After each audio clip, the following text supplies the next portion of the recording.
No dia 3 de janeiro de 2026, tropas dos Estados Unidos iniciaram sua ousada operação militar na cidade de Caracas, na Venezuela. Em pouco mais de 2 horas, a operação militar foi um sucesso e o líder político e presidente da Venezuela, Nicolás Maduro, é capturado. Nicolás Maduro, que esteve sob o comando do país venezuelano desde março de 2013, foi levado pelas tropas dos Estados Unidos e agora se encontra em Nova York, junto com sua esposa Sila Flores, onde serão julgados pelos crimes de narcoterrorismo. O líder venezuelano e ditador aclamou ser inocente diante das acusações de Washington. As ações do governo de Donald Trump marcam uma nova era na política externa norte-americana. A Casa Branca agora deixa clara quais são seus interesses políticos na esfera global. O continente americano deve ser de influência absoluta dos Estados Unidos da América. E em meio a um cenário global, com uma China ascendente e uma Rússia cada vez mais militarizada, fica evidente que uma nova conjuntura global passa a se formar. O mito do pós-Segunda Guerra Mundial e do institucionalismo internacional pautado no direito internacional é quebrado. E o mundo passa a voltar a vivenciar a velha tradicional política da disputa de poder. Disputa essa que sempre afetará suas periferias no sistema internacional. Com isso, é necessário compreender quais são os objetivos da Casa Branca com a captura de Nicolás Maduro e quais são os impactos que esse novo capítulo terá sobre a periferia latino-americana, incluindo principalmente o Brasil. Sejam bem-vindos ao meu canal, meu nome é Adonai Goshinoku, este é o Periferia do Império, e hoje estou aqui para falar sobre um país que esteve na mira dos noticiários internacionais por quase 2 décadas. A República Bolivariana da Venezuela está localizada no norte do continente sul-americano e vivenciou uma conturbada história nos últimos 20 anos.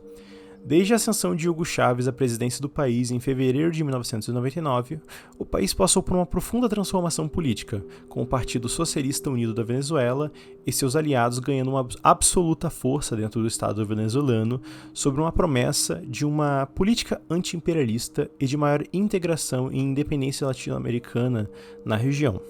A influência socialista do regime chavista também foi um palco de controvérsia, uma vez que emergiu acompanhado do forte potencial econômico do país latino-americano, pautado em sua vasta presença de petróleo em seu solo nacional.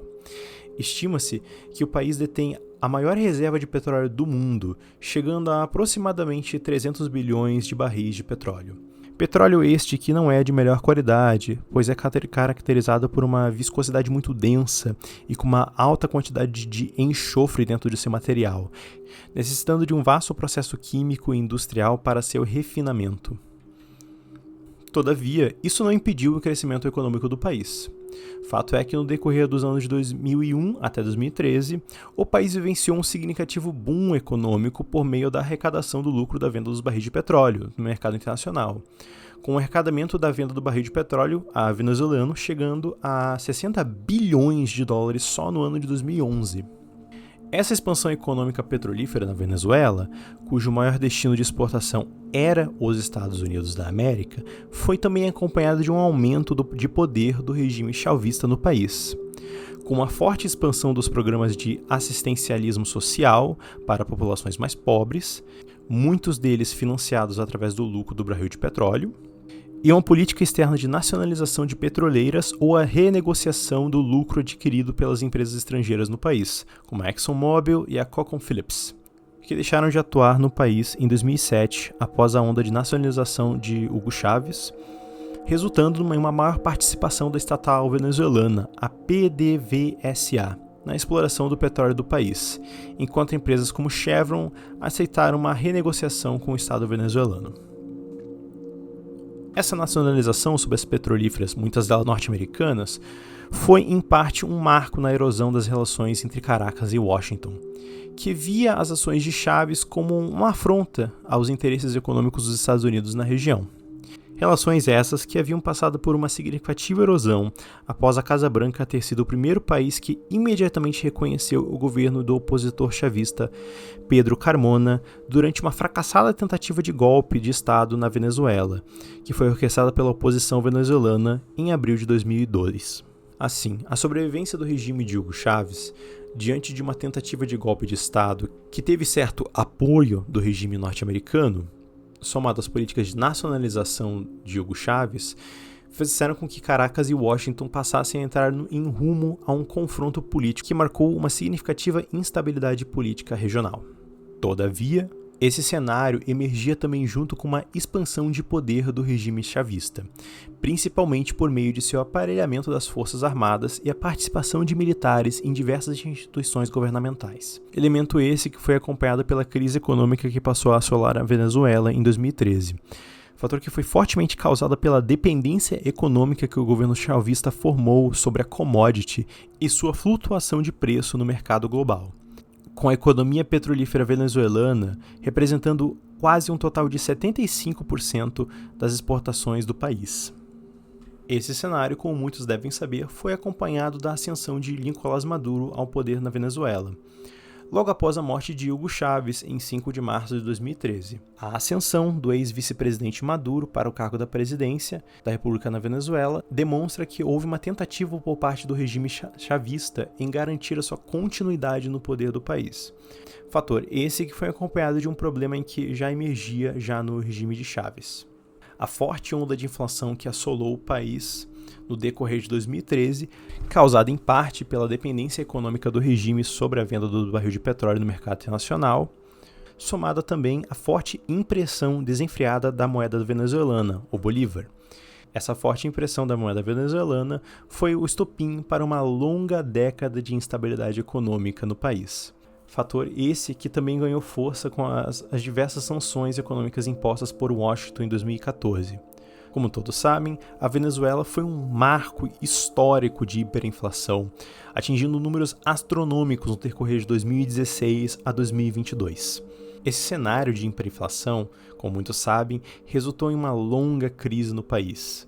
que resultou também numa profunda onda de imigração e êxodo da população venezuelana para fora do país, com a Agência de Refugiados da ONU estimando que entre o período de 2014 até 2024, quase 7,9 milhões de pessoas haviam deixado o país. Número este que representa em torno de 25% da população venezuelana. Essa onda de imigração e refugiados venezuelanos na região afetou até mesmo o Brasil, que hoje abriga cerca de 730 mil refugiados venezuelanos, e com os Estados Unidos abrigando cerca de 1 milhão de venezuelanos. Essa crise, porém, foi tomando formas cada vez maiores, com Nicolás Maduro sendo reeleito tanto em 2018 quanto em 2024, de maneira um tanto quanto questionada pelas autoridades internacionais, marcando assim uma profunda onda de protestos que o país vivenciou, principalmente no período de 2016 até 2018. Essas ondas de protestos, porém, foram marcadas por uma dura onda de repressão por parte do regime de Maduro, que passou a perseguir membros da oposição venezuelana e da própria população, principalmente pelo uso dos chamados coletivos, grupo paramilitar no país que visou garantir a continuidade e sobrevivência do regime de Maduro, ao menos até a incursão de Washington no país.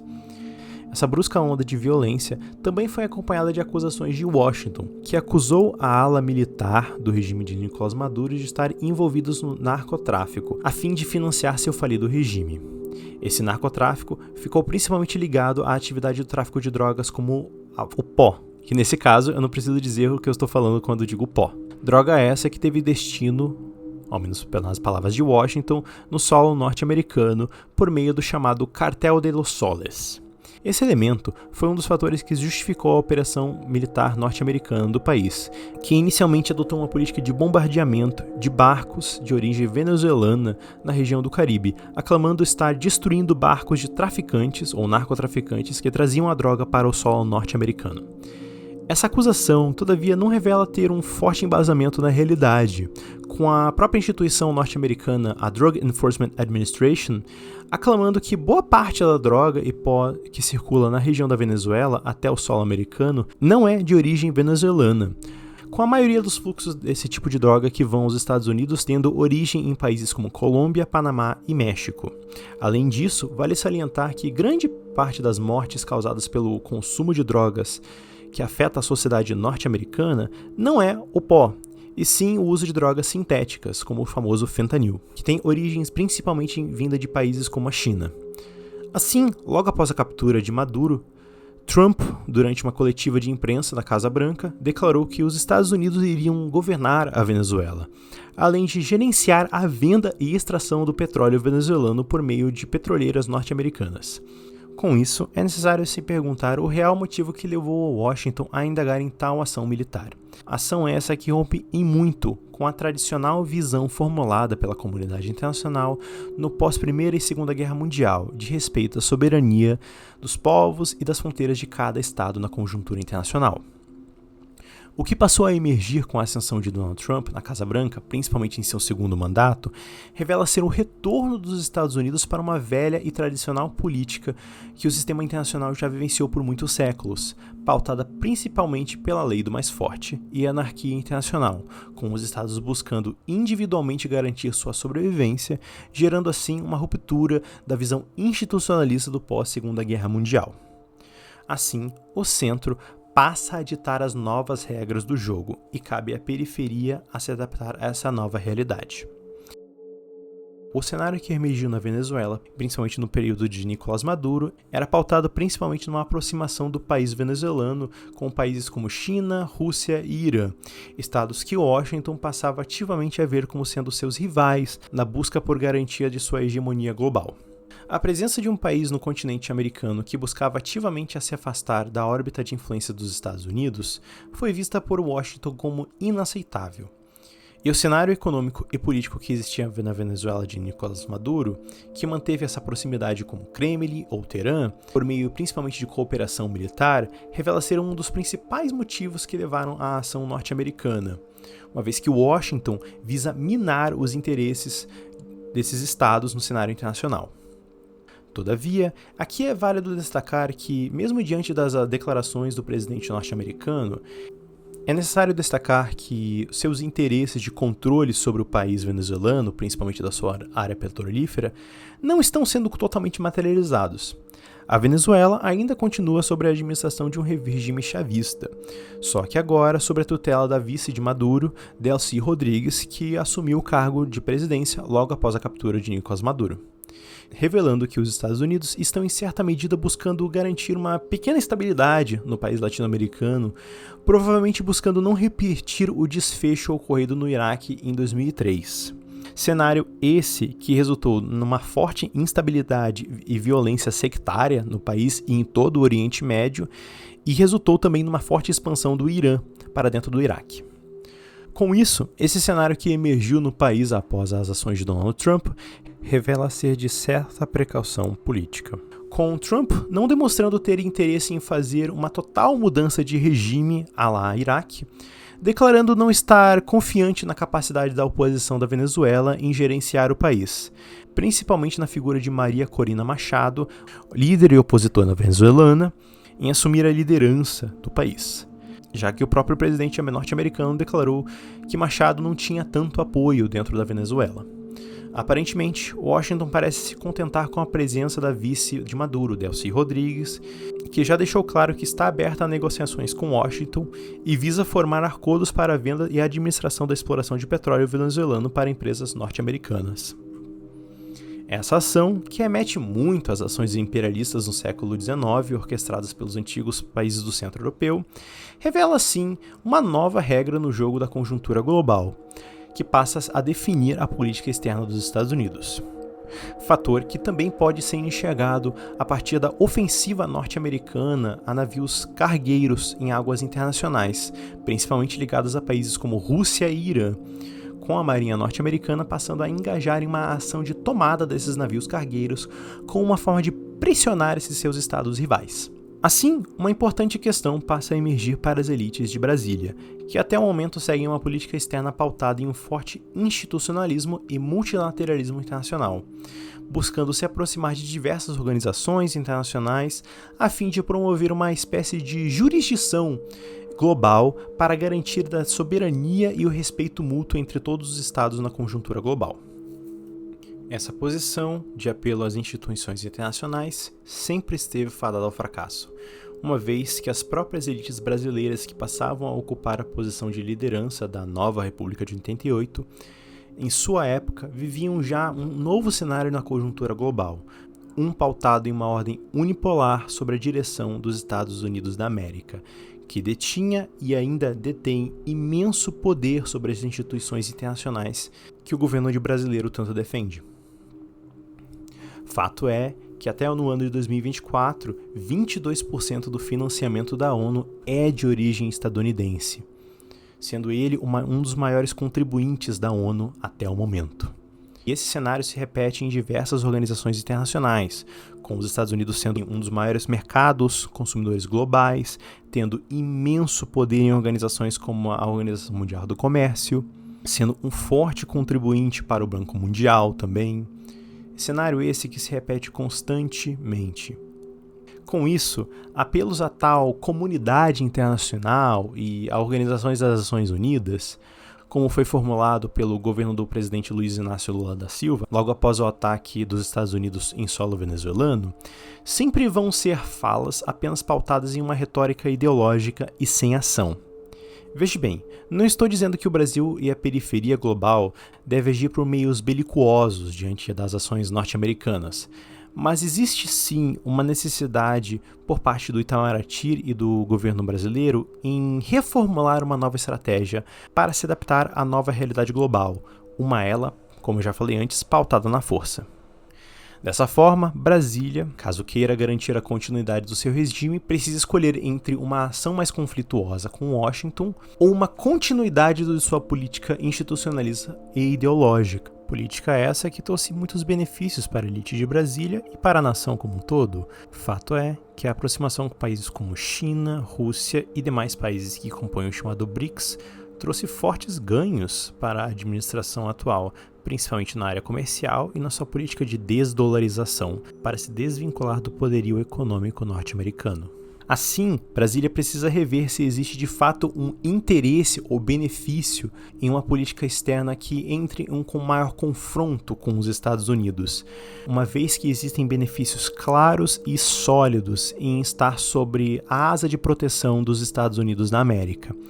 Elemento que tem origem na chamada Doutrina Monroe, criada em 1823, isso mesmo, um ano após o surgimento do Estado brasileiro, e que visa garantir uma América como zona de influência americana, mas também sem a influência de estados europeus ou demais estados de outros continentes na região. Ademais, não se pode negar o forte poder da economia norte-americana e os benefícios que existem em se associar a tal economia.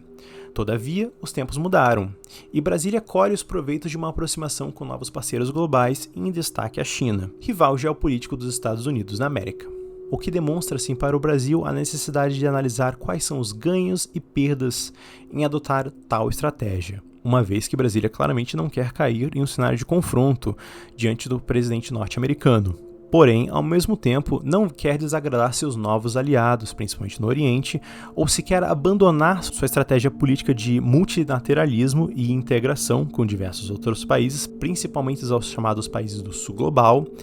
e também não quer abandonar sua estratégia de desvinculação ao dólar, moeda norte-americana utilizada em boa parte do comércio internacional, que é mais um dos atestamentos do poder norte-americano em escala global. Fato é que, diante de um cenário de mensuração de forças, o Brasil não está nem perto de um país como China ou Estados Unidos. E assim, diante da nova era global pautada na sobrevivência e na lei do mais forte, Brasil e Brasília devem decidir com periferia a qual império deve servir. Afinal, uma hora, as cobranças do centro vão ser feitas. Muito obrigado a todos por terem assistido do vídeo do meu canal. Esse aqui é meio que um projeto meu de longa data, e como ainda estou buscando compreender um pouco como as coisas funcionam no YouTube, eu acabei não me aprofundando tanto quanto eu queria.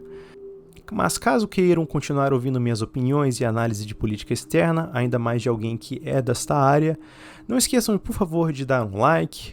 no vídeo, fazer um comentário, se inscrever no canal e ativar o sininho para receber as notificações de futuros vídeos. Pois isso tudo gera engajamento aqui no YouTube e eu ainda realmente não entendi como os deuses do algoritmo funcionam. Vejo vocês até o próximo vídeo e até mais.